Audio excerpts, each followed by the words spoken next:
Good evening. My name is Samantha McVeigh, and I was Mr. Boyle's student at Rogers High School from 2010 to 2014. I was lucky enough to not just be one of Mr. Boyle's thousands of students, but also to call him my mentor, my friend, and of course, a bonus parent. I was also incredibly lucky to be the first Fallen Soldiers Project student that he brought to so many of you here today. We took our now legendary trip to Normandy, France to honor motor machinist mate, second class, Joseph Banaski in 2012 from Youngstown, Ohio. That journey changed us both forever, and of course inspired him to go on to honor more than 1,100 Toledo World War II vets in his classes every year since.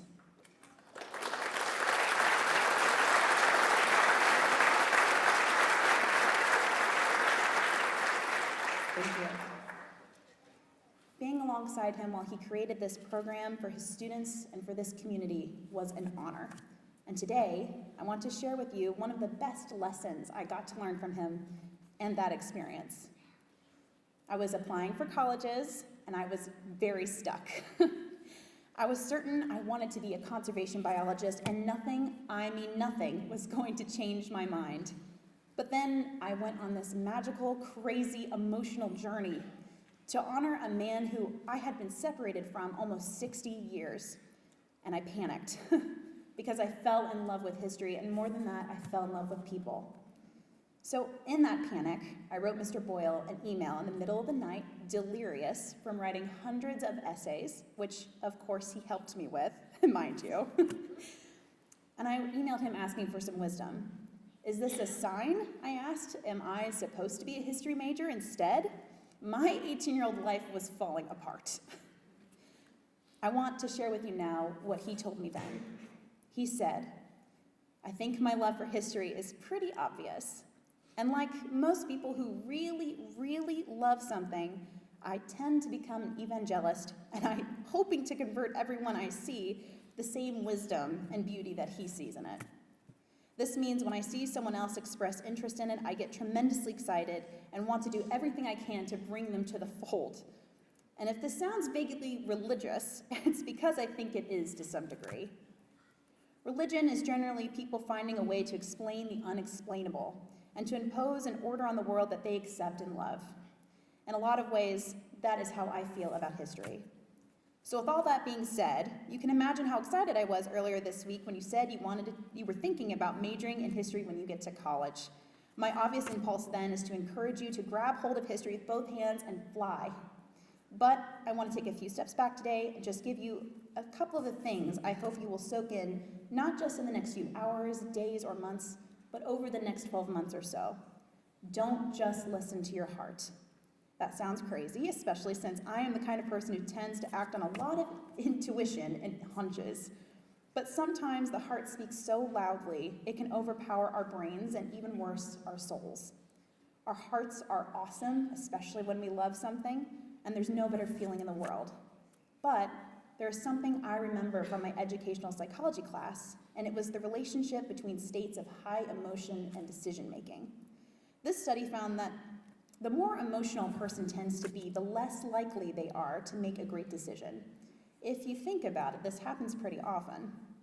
We have this powerful emotional experience with something, and it just takes complete hold of us. This is what happened to me in journalism. When I was 18, and I hadn't yet even graduated high school, I got a part-time job in the newsroom at a local radio station. It was so exciting. Going to the scene of a fire, reporting presidential candidates coming to town, and being part of something famous. And I thought, as he went through his classes at BG his freshman year, my emotions came down a little, and my brain began to explain to me that radio was not it. So I walked over to the campus paper, signed up to be a reporter, and changed my major to journalism. This was even more exciting. Knowing that all the decision makers on campus by name, but even more than that, I was in love with the people I worked with. We were all about the same age, all good people, all going through life together, unswervingly loyal to another. But as I got into the actual field of journalism, I started to realize that my love was like puppy love. I knew soon that my soul just wasn't suited for it. It didn't fill me with spirit. I had to do something for my soul. What's funny is that I considered two routes after I quit my job in 2002, law school or educational school, and my soul told me forcefully that education was it. I don't think I could have become a good teacher fresh out of college at 22, and if you talk to a lot of people my first year at Rogers, I wasn't a very good teacher at 29 either. But I knew by a few months in that I had a job that was tough, a job that I was going to have fits with sometimes, and a job that might sometimes not be fun, but I was absolutely sure that it spoke to my soul and that it made me more a complete person. Sometimes we have jobs, other times we have a vocation, a calling. What I'm getting at here is this. You just had an incredibly intense experience with the Normandy Institute, and I promise you it did change your life forever. But I'm equally sure that I do not know exactly how it has changed my life. But what we may or may not have right now is that call to soul that takes place over the long term. The question then comes down to this: your soul. What does your soul have to say about this? Is your soul with the polar ice caps, with endangered species, with coastal communities, veterans of long-forgotten wars, or suffragettes whose contributions have been wallpapered over? That is a question only you will ever know the answer to.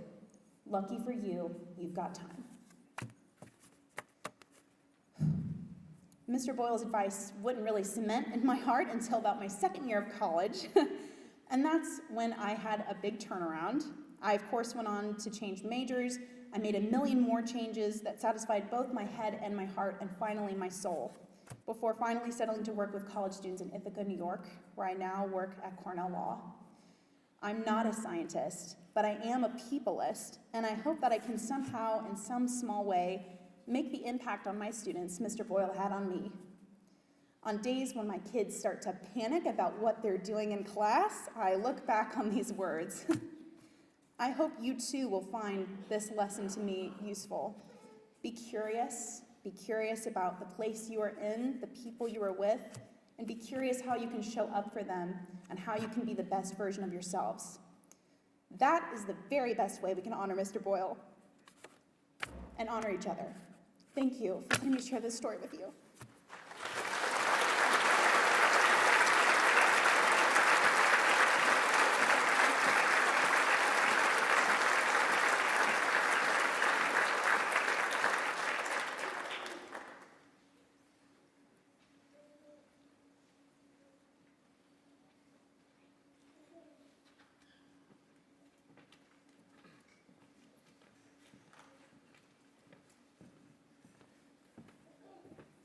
Good evening. My name is Paris Edwards. As Reverend John Hicklin said, I am a former student of Mr. Boyle's at Rogers. First and foremost, I want to send my prayers and condolences to the Boyle family under this hard time. And Mr. Boyle was very special to me. And when you're a special person like Mr. Boyle, you make other people feel special. And his family had no choice but to share him with us. And if you look around, you know, that is a special thing in itself. And I want to share a story that I actually never told anyone. I actually didn't like history. I never told Mr. Boyle that, but I actually did like history. But where me and Mr. Boyle hit it off, I love people. Mr. B loved people. And that's where we connected. And I remember going through the fire academy in 2015, and I never told anybody this. I was struggling academically. It's a very rigorous academic course in a small amount of time. And out of the blue, I get a letter in the mail at my apartment, a little card with a Captain America sticker on it. And I'm like, what the heck is this? And it was a letter from Mr. Boyle.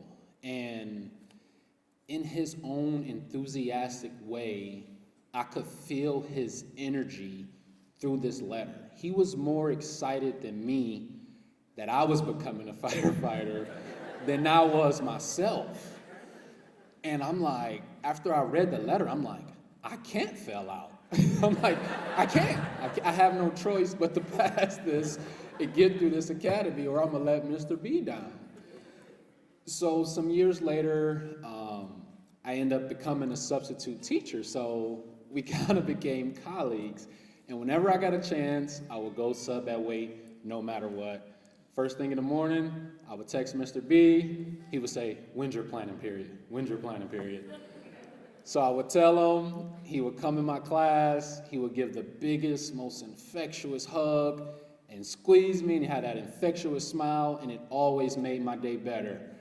And the last time I seen Mr. B was kind of how John said about the black church. It was at a Juneteenth event. No. Mr. B was front and center at this Juneteenth event. My wife was singing. And again, he was more happy than me and more excited to be there than myself. And that was the last time I had seen him. And again, he was just in his normal state of Mr. B. And the last time he got transported to the hospital, they had to transport him from Wade. I was told that the paramedics picked him up, fire department, and that he asked for me. Asked, was I working? And when I heard that, a lot of people think what we do is heroic, but I think Mr. B, aka our Captain America, I think it takes a hero to teach students, to teach a generation that everybody complains about. I think it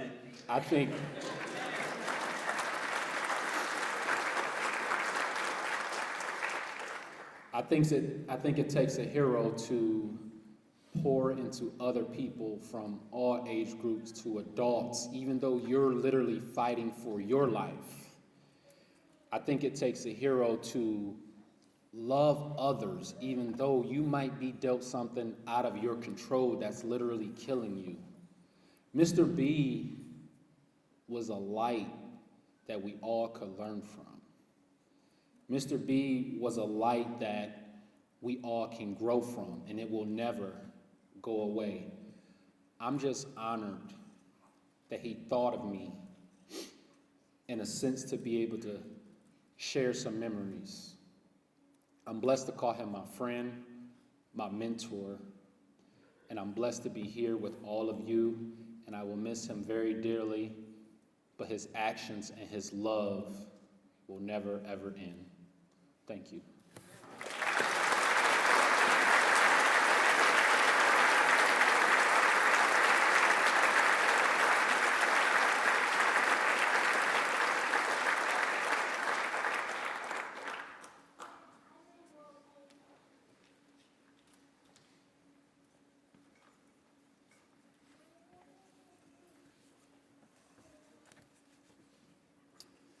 You could hear my voice clap once. I just wanted to try it. Good evening, everyone. I should introduce myself for those of you here who don't know me. My name is Paul, and I'm one of Joe's many cousins on his Boyle side of the family. It was a Saturday night when my cousin Kathy called me to let me know that Joey wanted me to speak at his memorial service. The next day, while taking a seat in our living room, I thought to myself that I should probably start to think of what on earth I was going to say. Shortly after, I cried a little, laughed a little, got really angry, and eventually I just threw my hands up in the air.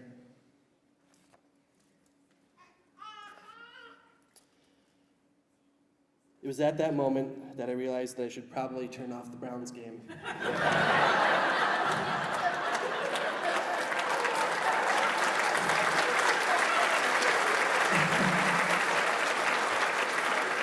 focus on being a little bit more productive. I also started to remember that years earlier, Joey actually had asked me to speak when this day came. How could I forget something like that? I think the answer is simple. A few years had passed, and that I just subconsciously thought that Joe would live forever. But I had told him yes. I mean, when Captain America calls on you to do something, you don't say no. The hard reality for me is how on earth do you deliver a eulogy for our Captain America?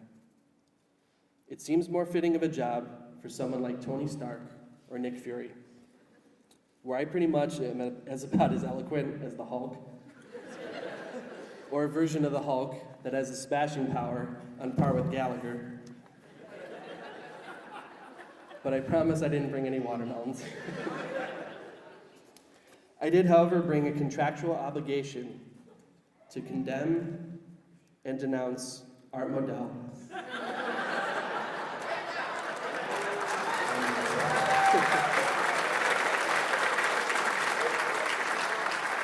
Not just for his role in what he did to the city of Cleveland, but what he did to Joe and to the team that was so beloved to him. I'm still at a loss for what I could say about one of the greatest human beings I've ever known. The truth is, I don't need to say anything at all, because all of you have already done that and said that for me, just by being here tonight.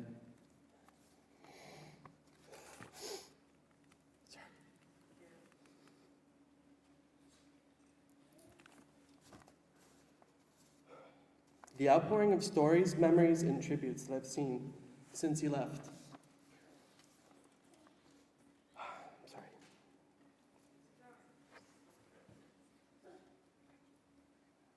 Since he left us, says all that we need to know about Joe's impact on pretty much everyone that he met. The beautifully written obituary summed up perfectly what I can only describe as the life of a guy who did the absolute most with the time that he had left.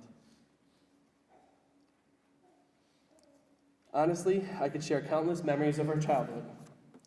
Boyle Christmases, family reunions, Boyle Boys weekends, our passion and love for Cleveland sports, and the subsequent damage to our psyche.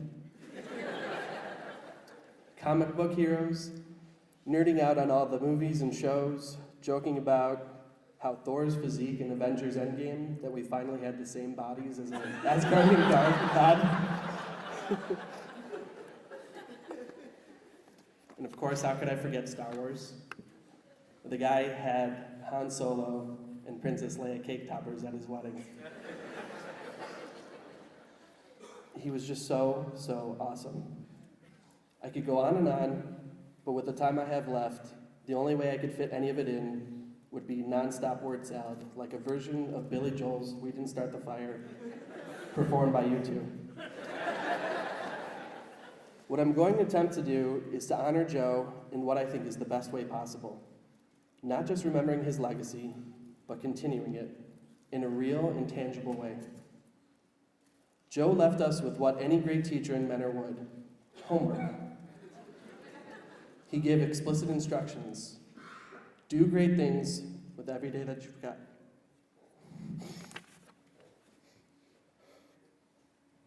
Never take life for granted. Make memories with the people you love. I'm no teacher.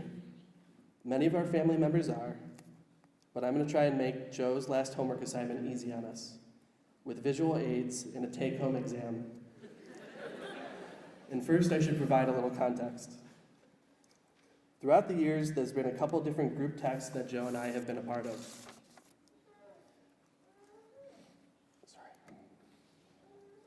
One of those, between the two of us, our cousin Dan, and my brother Tim, what started off as a place to talk with each other during Cavs, Guardians, and Browns games, Monday morning quarterbacking, funny memes, turned into so much more. It turned into a place where we almost regularly told each other how much we loved each other. It was also a place where we discovered something called the Immaculate Grid.